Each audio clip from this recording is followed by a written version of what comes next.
No sooner do the Conservatives lose a couple of by-elections, than the usual Blue Rinse Brigade demand Boris head on a plate, says Geoffrey Brooking from Havant, Hampshire.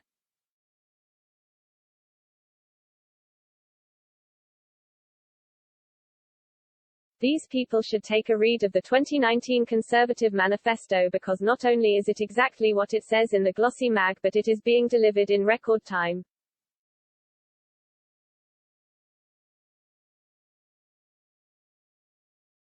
Illegal migration is at long last being tackled and we have record people in employment and low unemployment.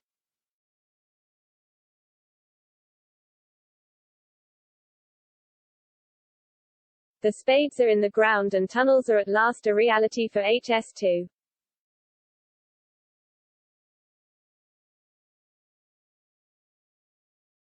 All this despite a pandemic and a major war. Yes, we may be facing hard times due to reasons beyond our control, but in the long term you have never had it so good.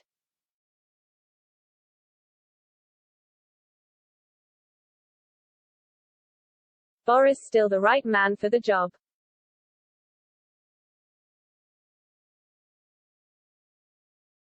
Despite Partygate and his rather inept media interview responses, Boris Johnson is still more likely than any others suggested to win the next election, and at the end of a full term in government, says Dr. Steve Brennan from Hope Valley, Derbyshire.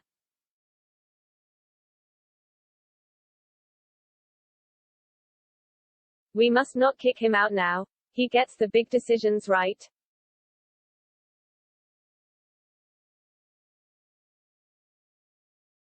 We should criticize him, but support him to the end of this parliament, and then decide whether to vote him in again.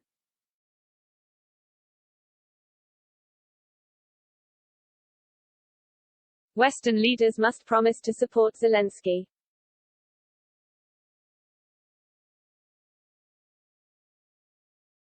We have heard little or nothing about negotiations to end the war in Ukraine from the government, except to denigrate them before the war even started, says Brendan O'Brien from Winchmore Hill, Greater London.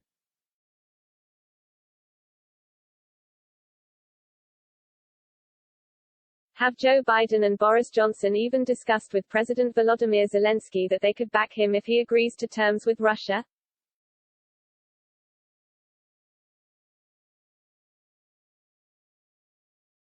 I call on Johnson to say to Zelensky that he will provide defensive weaponry if that is requested, but that he will also fully support Ukraine should it choose to make serious concessions in order to end the bloodshed as soon as possible.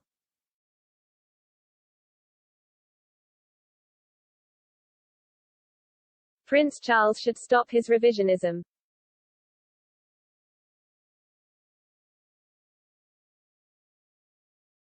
I do not share Prince Charles' wish to mark the role of Britain in the slave trade in the manner that he suggests, says Johan van Dijk from Kyneton, Warwickshire.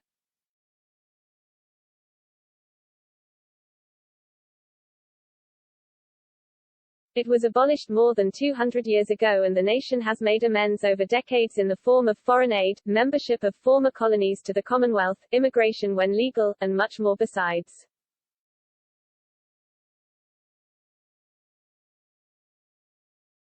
Our history is up for revision as never before and as a means to extort money and make those unconnected with past events feel guilty.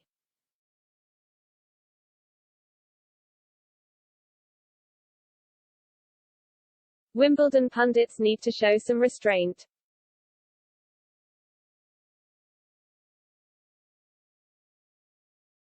Is it too much to hope that Wimbledon's TV coverage will not be marred yet again by commentators talking between serves and even over live play, says Brian Willis from Cheam, Surrey.